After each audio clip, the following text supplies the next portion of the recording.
Dr. Arianne here from the Movement Paradigm. Today I'm going to talk about sleep, which is a hot topic and something that many of us do not get enough of. So I'd like to share with you today 7 different tips of how to improve your sleep habits. So the first one that we're going to talk about is minimizing or avoiding stimulants. So if you want to take a guess of what the biggest offender is, drum roll, alcohol. You want to try to limit alcohol within 3 hours of going to bed, because it is something that will significantly negatively impact the quality of your sleep. So that's where, even though you might be asleep for 7 hours, doesn't mean that the quality of sleep is there. So if you've ever woken up after drinking and kind of felt a little crappy, under the weather, a little brain fog, that's the effects of alcohol. So the second thing is avoiding any type of caffeinated beverages after 2 o'clock. Some people might be even more sensitive to that, but that would really be the cutoff. Those are the things that, and it could be anything from Cokes or coffee, whatever you might be drinking, iced tea, but you want to try to limit those to before 2 o'clock. You also want to limit any type of decongestant, so any type of cold medicine, things like that. Those are also stimulants, so if you're already having issues with sleeping, I would try to limit those as well. And you also want to try to limit aerobic exercise after 6 o'clock p.m. or at least 3 hours of bedtime. So those are all things that can keep you awake or prevent you from going to sleep in the first place. Number 2 is nighttime tension and anxiety. So this is something that I notice that a lot of my patients and clients do these types of activities, in which case are anxiety-provoking or stimulating activities before bed. So, for example, watching the news, potentially having an argument with your child, with your spouse, doing financials, reading the stocks, things like that that can be stimulating before bed. Things that you're thinking, okay, what do I need to do tomorrow? I need to deal with that, or that's really stressed me out and it's raising cortisol levels. So the other thing is trying to limit the negative judgments associated with not being able to go to sleep. So if you feel like you can't go to sleep and you keep saying, I can't believe I can't go to sleep, and just perpetuating the cycle, that's something that will also really feed into the inability to fall asleep or stay asleep. And the next thing is number 3 is sleeping planning and preparation. So this is really important, and this is where you want to think of developing some type of ritual before bed. We know that the amount of sleep is really important. It is a little bit different for each person. However, you do want to think about allotting for 8 to 9 hours of time in bed, which means that you're not actually going to be sleeping that full amount. So you want to think of, as you prepare your schedule, that's what you're striving for, is how can I prepare for that amount of time in bed.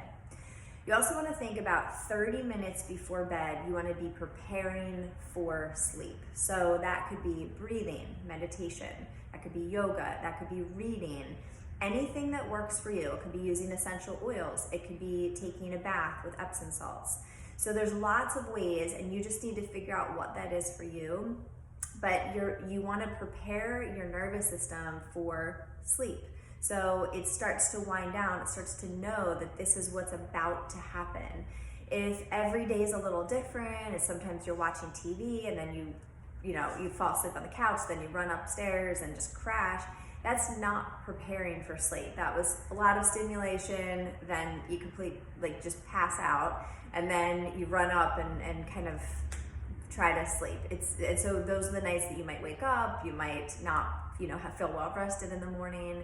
So you really want to dedicate that time, because it's such an important aspect of your life.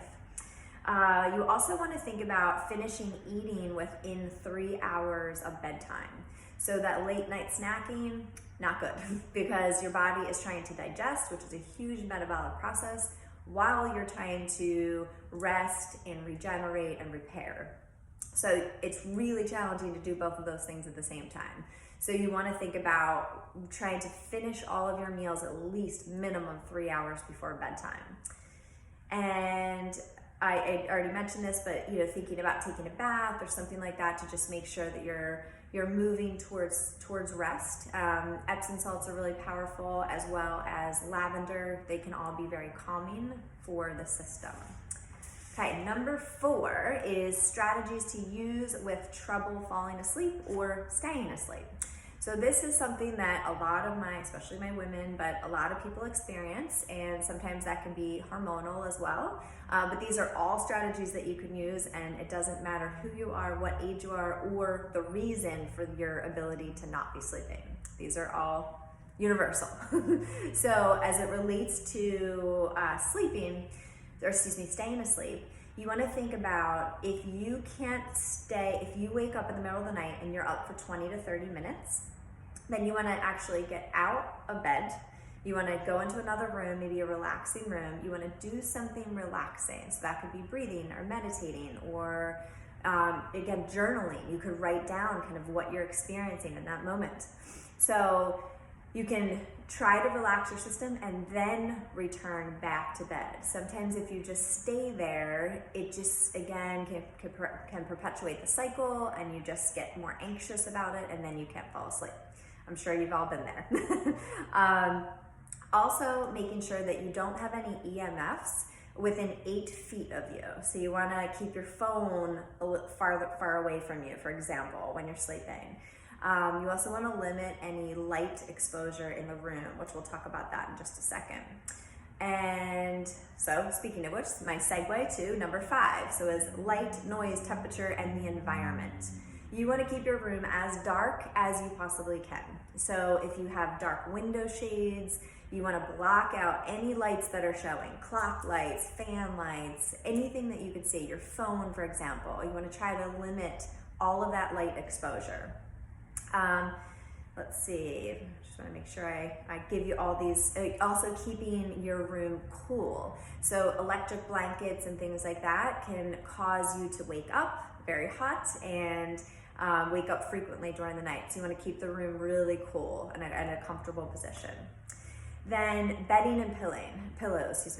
So as it relates to bedding, you want to think of hypoallergenic, the best linen that you can have, if possible, and also the appropriate pillows. If you're a side sleeper, you want to think about having enough support for your neck so that you're not in an uncomfortable position that causes pain. You also want to think about if you have, for example, bursitis on your hip, it's hard to lay on your hip, just making sure that you're padded and then also rolling away from it a little bit so there's not as much contact there. And then last but not least is supplements that you can use. So of course, melatonin is the most commonly prescribed sleep supplement.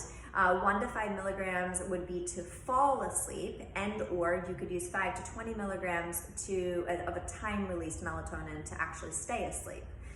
You can also use things like taurine and magnesium as well. You can also use some different herbs. Things like ashwagandha has been very helpful, and some calming herbs to help decrease cortisol. And you can also do like a nighttime habit, something like drinking tea before bed. So again, these are 7 tips of minimizing and avoiding stimulants, 2, nighttime tension and anxiety, trying to decrease, sleep planning and preparation, strategies to use with trouble falling asleep or staying asleep, light, noise, temperature, and environment, bedding and pillows, and then 7 is supplements.